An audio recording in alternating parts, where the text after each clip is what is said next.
Hello guys, स्वागत है आपका फिर से एक नई वीडियो पे। आज की वीडियो में हम ऑटोकैड के कीबोर्ड इनपुट्स के बारे में डिस्कशन करेंगे। तो सबसे पहले हम ये समझते हैं कि कीबोर्ड इनपुट्स है क्या। ऑटोकैड में कीबोर्ड इनपुट्स विशेष रूप से उपयोगी होता है ताकि आप इफिशिएंटली कमांड तक पहुंच सके और मेनू या टूल बार के माध्यम से नेविगेट करने की जरूरत ना हो। ऑटोकैड में वाइड रेंज ऑफ टूल और कमांड्स की ब्रॉड डिवीजन होता है और कीबोर्ड शॉर्टकट को याद करने से प्रोडक्टिविटी और इफिशियंसी में महत्वपूर्ण वृद्धि होती है। कीबोर्ड्स इनपुट को दो पार्ट में डिवाइड किया गया है, एक है स्पेशल कीज और दूसरा है फंक्शन। स्पेशल कीज में हम लोग escape button, enter, space bar, tab, up down arrow button का यूज करते हैं। वहीं फंक्शन की में जितने भी टॉप में F1 से लेकर F12 तक के जो भी बटन्स होते हैं उसका यूज हम लोग करते हैं। तो गाइस, जो भी ऑटोकैड के special keys and function keys के बारे में अभी तक हम लोग ने डिस्कशन किया, उसको हम लोग लाइव प्रैक्टिकल करके ऑटोकैड में देखेंगे। तो चलिए चलते हैं ऑटोकैड के स्क्रीन पर। तो स्पेशल कीज के अंदर पहले हम लोग बात करेंगे एस्केप बटन की। एस्केप बटन का यूज जो है वो करंट एक्शन कमांड को क्लोज करने के लिए होता है। जैसे कि यहाँ पर आप अगर कोई भी कमांड आपका एक्टिवेटेड है और आप उसको यूज कर रहे हैं, जैसे कि यहाँ पर मैं इस लाइन कमांड का यूज यहाँ पर अभी कर रहा हूँ। अब इस चीज से इस कमांड से मुझे बाहर निकलने के लिए मुझे इस ESC बटन को प्रेस करना पड़ेगा। ये आपको कीबोर्ड के लेफ्ट टॉप कॉर्नर में मिल जाएगा और जैसे ही आप एस्केप बटन को प्रेस करोगे तो आप देख सकते हो कि आपका जो भी कमांड था वो डीएक्टिवेट हो गया है। नेक्स्ट है एंटर और स्पेस बार। एंटर और स्पेस बार का यूज बहुत सारे कमांड को कंप्लीट करने के लिए होता है। जैसे कि अभी मैंने बताया कि कमांड से बाहर निकलना है मुझे तो एस्केप बटन दबाना है, लेकिन कंप्लीट करना हो अगर तो आप क्या कर सकते हो, एंटर भी दबा सकते हो। जैसे ही एंटर प्रेस करोगे तो वो जो आपका कमांड है वो कंप्लीट हो जाएगा। और साथ ही साथ एंटर और स्पेस बार का यूज हम लोग लास्ट यूज्ड कमांड को रिपीट करने के लिए भी करते हैं। जैसे कि अभी मैं यहाँ पर लाइन कमांड को यहाँ पर मुझे जाके ड्रॉ में जाके क्लिक करने की जरूरत नहीं है। मैंने लाइन कमांड का यूज अभी किया, जस्ट रिसेंट में किया है। तो लास्ट कमांड मेरा लाइन कमांड था, तो हम जैसे ही एंटर प्रेस करेंगे तो वो वापस से मेरा जो लाइन कमांड है वो एक्टिवेट हो जाएगा। आप देख सकते हो स्क्रीन में यहाँ पर फर्स्ट पॉइंट और सेकंड पॉइंट बताने के लिए बोल रहा है। अगर आप स्पेस बार को प्रेस करोगे तो सेम जो लास्ट कमांड है वो आपका एक्टिवेट हो जाएगा। थर्ड है अपना टैब बटन। टैब बटन का यूज बेसिकली एक फील्ड से दूसरे फील्ड में जाने के लिए हम लोग करते हैं। सपोज मैं यहाँ पर स्क्रीन को सबसे पहले क्लियर कर लेता हूँ थोड़ा, तो मैं यहाँ पर एक लाइन ले लेता हूँ। सबसे पहले मैंने यहाँ एक पॉइंट डिसाइड कर दिया। अब मुझे यहाँ पर आप स्क्रीन पे देख सकते हो, स्क्रीन में आपको दो चीज दिख रहे होंगे। एक तो यहाँ पर लाइन वाला लेंथ के लिए यहाँ पर डायमेंशन देने को बोल रहा है, 89.11 जो दिख रहा है आपको, यहाँ पर लाइन का डायमेंशन मांग रहा है। और फिर यहाँ पर आप साइड में देख सकते हो, यहाँ पर 24 डिग्री दिख रहा है, यहाँ पर यानी कि एंगल बता रहा है। अब सपोज करो आप लेंथ डिसाइड कर लिया आपने, सपोज आपने 87 लिख दिया। अब लेंथ तो आपका डिसाइड हो गया है, लेकिन आपको एंगल डिसाइड करना है। आपको एंगल 24 की जगह पर आपको 45 करना है। तो आप क्या करोगे, तो उसके लिए आप क्या करोगे, आपको इस जो लाइन वाले बॉक्स है, इस बॉक्स से उठ के आपको आना पड़ेगा 24 डिग्री वाले जो बॉक्स है उसके अंदर। तो उसके अंदर आने के लिए आपको सिंपली क्या करना है, कीबोर्ड में टैब बटन का प्रेस करना है। टैब बटन आप जैसे ही प्रेस करोगे तो आप देख सकते हो जो भी लाइन वाला जो डायमेंशन इनपुट करने का जो भी मेरा स्पेस था, वो जो स्पेस जो है वो पूरी तरीके से लॉक हो गया है 87 पे जो मैंने डायमेंशन डाल के दिया था। वहीं आप देख सकते हो कि आपको मॉडिफाई करने के लिए एंगल में आपको ब्लू से हाईलाइट हो चुका है। आप यहाँ पर आप एंगल डाल के मॉडिफाई कर सकते हो। जैसे कि मैंने बोला था कि 45 हम रखेंगे, तो मैं यहाँ पर 45 रखता हूँ। और फिर हमने बोला कि कमांड को कंप्लीट करने के लिए आप एंटर या स्पेस बार प्रेस कर सकते हो। मैं यहाँ पर एंटर प्रेस करूंगा। जैसे ही मैं एंटर प्रेस किया तो आप देख सकते हो कि जो मेरा लाइन है वो 87 लेंथ का और 45 डिग्री एंगल पे चला गया। ठीक है, तो टैब का बेसिक यूज है कि आप एक फील्ड से दूसरे फील्ड में जा सकते। फोर्थ नंबर पे जो था वो है मेरा अप एंड डाउन एरो की। तो अप एंड डाउन एरो की से बेसिकली क्या होता है, तो मैं इसको बताने के लिए सबसे पहले क्या करता हूँ, यहाँ पर ऑलरेडी मैंने लाइन कमांड का यूज किया। अब एक पॉलीलाइन यूज कर लेता हूँ। ठीक है, फिर उसके बाद यहाँ एक सर्कल कमांड का यूज कर लिया, यहाँ एक आर्क का यूज कर लिया। अब क्या है कि मैंने अभी थोड़ा देर पहले बताया था कि स्पेस बार और एंटर, तो स्पेस बार आप एंटर प्रेस करोगे तो लास्ट जो आपका कमांड है सिर्फ वही एक्टिवेट होगा। यानी कि अगर मैं अभी यहाँ पर स्पेस बार प्रेस करता हूँ तो लास्ट मैंने क्या यूज़ किया था, मैंने आर्क यूज़ किया था, यानी कि आर्क का जो मेरा कमांड है वही एक्टिवेट होगा। लेकिन अब आप यहाँ देख सकते हो कि यहाँ पर मैंने स्पेस बार दबाया तो यहाँ आर्क का कमांड एक्टिवेट हो गया।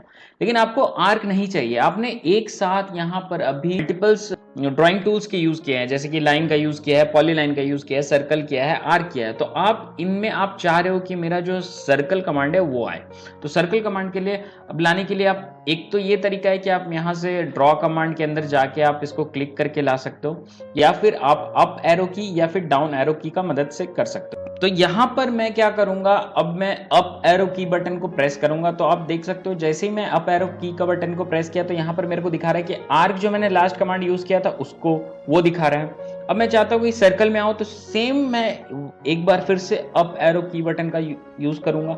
जैसे ही मैं प्रेस किया अप एरो की बटन तो यहाँ पर आप देख सकते हो कि यहाँ पर सर्कल आ रहा है। मैंने प्रीवियस जो भी कमांड यूज किए हैं वो सारे मेरे को यहाँ पर एक ही जगह पे दिख जाएंगे, तो आप यहाँ से ले सकते हो। इरेज का मैंने यूज किया था, और मेरे को वापस बैक आना तो डाउन बटन का यूज करूंगा मैं। जैसे ही डाउन तो पॉलीलाइन यूज किया था, फिर सर्कल यूज किया था, तो इस तरीके से यहाँ पर दिखेगा। तो ये था बेसिकली स्पेशल कीज का यूज। तो गाइज अब हम लोग चलते हैं फंक्शन कीज के ऊपर में। तो फंक्शन कीज जो मेरा होता है, आपको कीबोर्ड में टॉप में जो F1 F2 के जो बटन्स होते हैं, F12 तक जो बटन होते हैं उसको हम लोग फंक्शन कीज बोलते हैं। अब फंक्शन कीज का भी बहुत इंपॉर्टेंट बहुत ज़्यादा इंपॉर्टेंट होता है ऑटोकैड में ड्राइंग को ईजी एंड फास्ट फिल करने के लिए। तो जो पहला नंबर पे की है वो है मेरा F1 की। अब इसकी मदद से आप जो भी ऑटोकैड का हेल्प डॉक्यूमेंट है उसको रीड कर सकते हो, देख सकते हो, उसके अंदर के वीडियोस देख सकते हो। तो यहाँ पर जैसे ही मैं कीबोर्ड में F1 प्रेस किया तो यहाँ पर आप देख सकते हो यहाँ पर ऑटोकैड का हेल्प वाला जो विंडो है वो एक्टिवेट हो गया है। अब यहाँ से आप यहाँ पर जो भी यहाँ पर फीचर्स हैं, जैसे न्यू फीचर्स दिख रहे हैं, UI ओवरव्यू है, तो ये सारे वीडियोस आप देख सकते हो। या फिर आप यहाँ पर सर्च करके भी कोई भी कमांड के बारे में जानना चाहो तो आप यहाँ से सर्च, जैसे मुझे जानना है कि मूव कमांड के बारे में, तो मैं यहाँ पर मूव लिख के सर्च करूंगा तो वो यहाँ पर आपका सारा किस तरीके से मूव में जाना है, कमांड वगैरह सारा यहाँ पर डिस्प्ले कर देगा आपको। लेकिन इसके लिए आपको इंटरनेट की आवश्यकता पड़ेगी, और यहाँ पर आपका जब इंटरनेट से कनेक्टेड आपका सिस्टम रहेगा तभी ये F1 वाला जो हेल्प डॉक्यूमेंट है वो काम करेगा। नेक्स्ट जो फंक्शन की है वो है मेरा F2।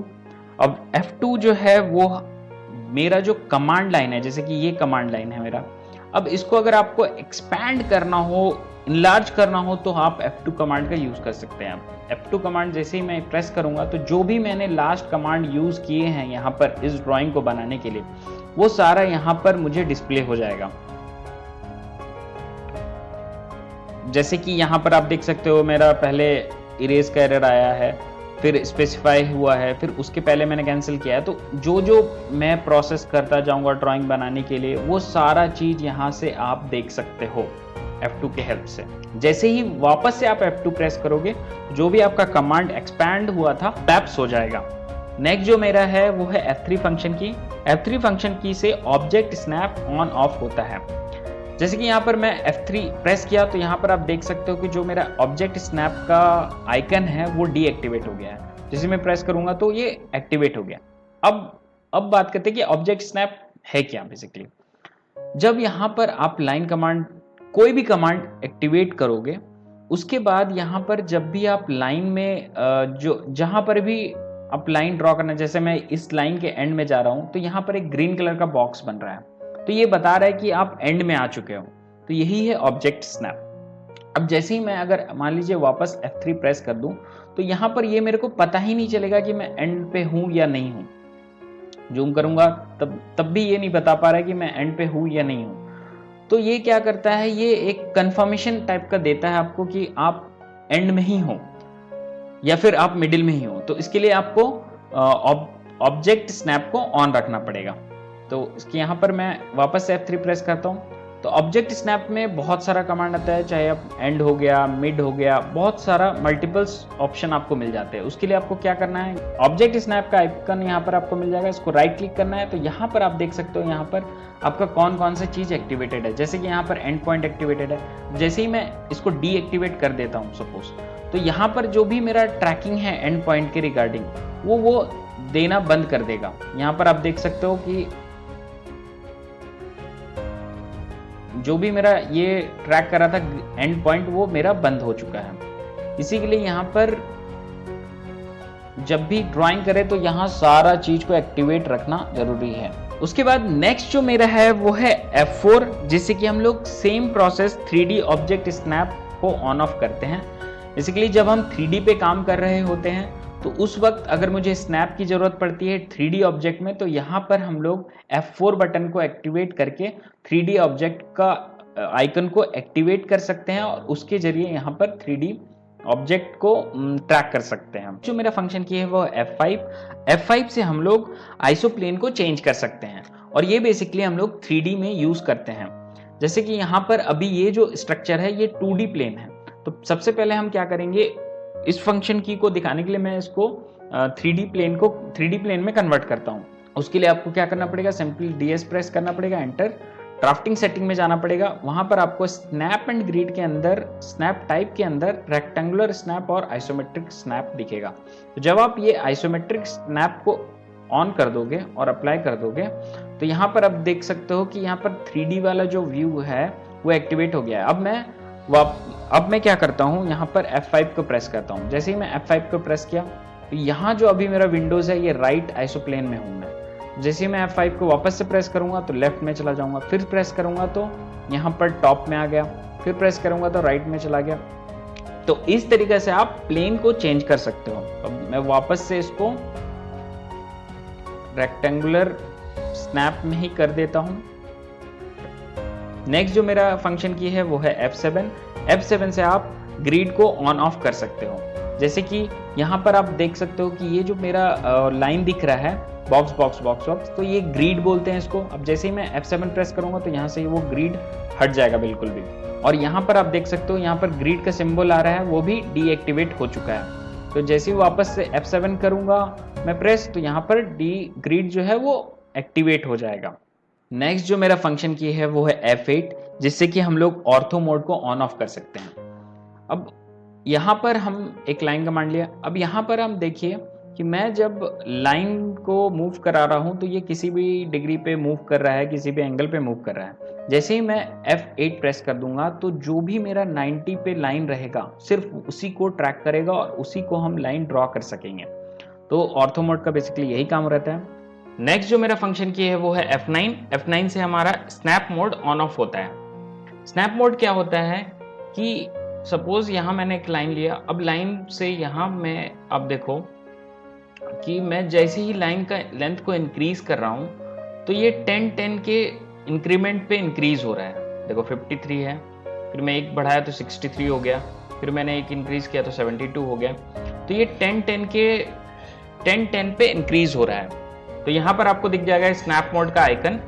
तो यहाँ पर आपको राइट क्लिक करना है, राइट क्लिक करने के बाद स्नैप सेटिंग में जाना है। स्नैप सेटिंग में जाने के बाद यहाँ पर आपको स्नैप एंड ग्रिड के अंदर स्नैप ऑन मिल जाएगा। उसमें आपको स्पेसिंग में यहाँ पर क्या करना है, आप जैसे ही जिस हिसाब से आप स्पेसिंग चाहते हो, जैसे मैं यहाँ अगर चाहता हूँ कि 20 की स्पेसिंग में बढ़े और यहाँ इक्वली डिवाइड हो जाए, यानी कि x भी 20 बढ़े तो y भी मेरा 20 इंक्रीमेंट हो, तो इसको मैं 20 करके ओके कर देता हूँ। तो दोनों जगह 20 हो गया। अब जब मैं इसको लेंथ को जैसे ही इंक्रीज करूँगा तो देखो अब 20 पे वो इंक्रीमेंट ले रहा है। जैसे 70 है, फिर उसके बाद जैसे अगर मैं माइनस करूँ तो 50 आ रहा है, फिर मेरा 31 आ रहा है, मतलब 20 पे इंक्रीमेंट हो रहा है।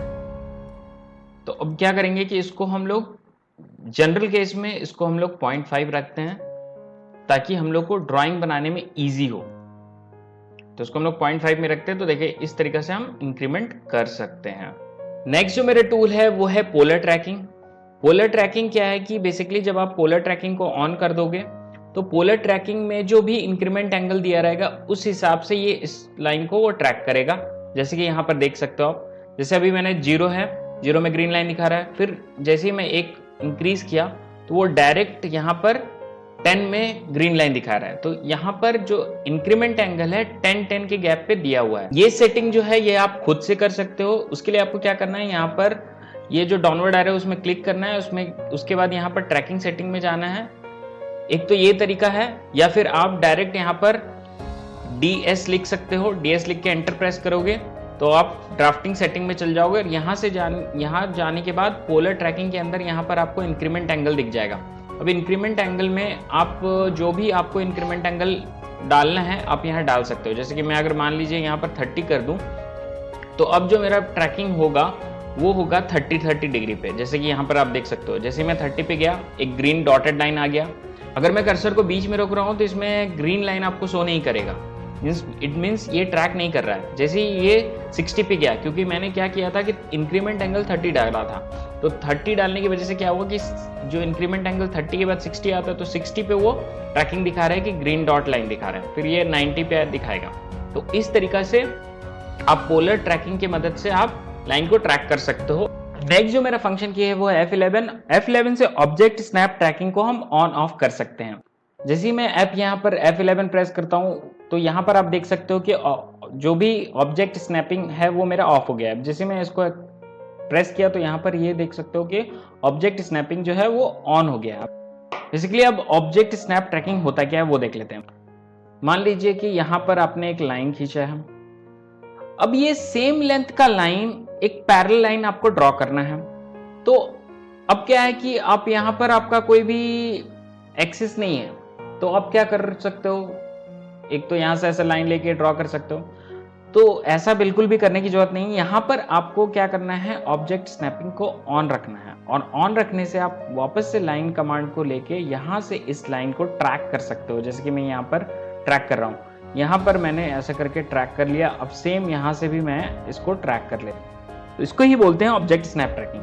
अब जैसे ही मान लीजिए इसको अगर आप ऑफ रखते हो और मैं इसके पैरेलल अगर कुछ लाइन खींचना चाहता हूँ, तो अब यहाँ से देखो कि आप ट्रैक नहीं हो रहा है मेरा लाइन। यहाँ आप देख सकते हो कि मेरा लाइन ट्रैक नहीं हो रहा है। इसको मैं जैसे ही F11 प्रेस के इसको एक्टिवेट कर दिया और यहाँ पर ट्रैक किया, तो ये लाइन अब क्या है कि वो मुझे बता रहा है कि ये लाइन जो है इसके स्ट्रेट, इसका जो एंड पॉइंट है, इसका एंड पॉइंट कहाँ तक है आप यहाँ से ड्रॉ कर सकते हैं। तो बेसिकली F11 जो है वो है ऑब्जेक्ट स्नैप को ट्रैक करने के लिए।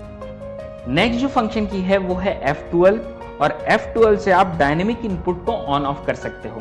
जैसे कि यहाँ पर मैं एक लाइन लेता हूँ। अब यहाँ पर आप देख सकते हो जैसे मैंने लाइन पे क्लिक किया, यहाँ पर कर्सर के डाउन में आपको स्पेसिफाई फर्स्ट पॉइंट वगैरह ये सारा लिखा हुआ दिख रहा है। अगर आप चाहते हो कि ये नहीं मेंशन हो तो उसके लिए आपको क्या करना है, F12 को प्रेस कर देना है। F12 आप जैसे ही प्रेस कर दोगे तो आप जो भी लाइन वगैरह लोगे तो यहाँ पर आपको स्क्रीन पे कुछ भी उसका डायमेंशन वगैरह नहीं दिखेगा। अगर यही कमांड बटन को आप एक्टिवेट करके रखोगे तो यहाँ पर आपको सारा लेंथ वगैरह आप आएगा, दिखेगा। उम्मीद करता हूँ कि यह वीडियो आपको इन्फॉर्मेटिव लगा हो। अगर आपको यह वीडियो इन्फॉर्मेटिव लगा है तो ज़्यादा से ज़्यादा इस वीडियो को शेयर करें, लाइक करें एंड चैनल को सब्सक्राइब करें।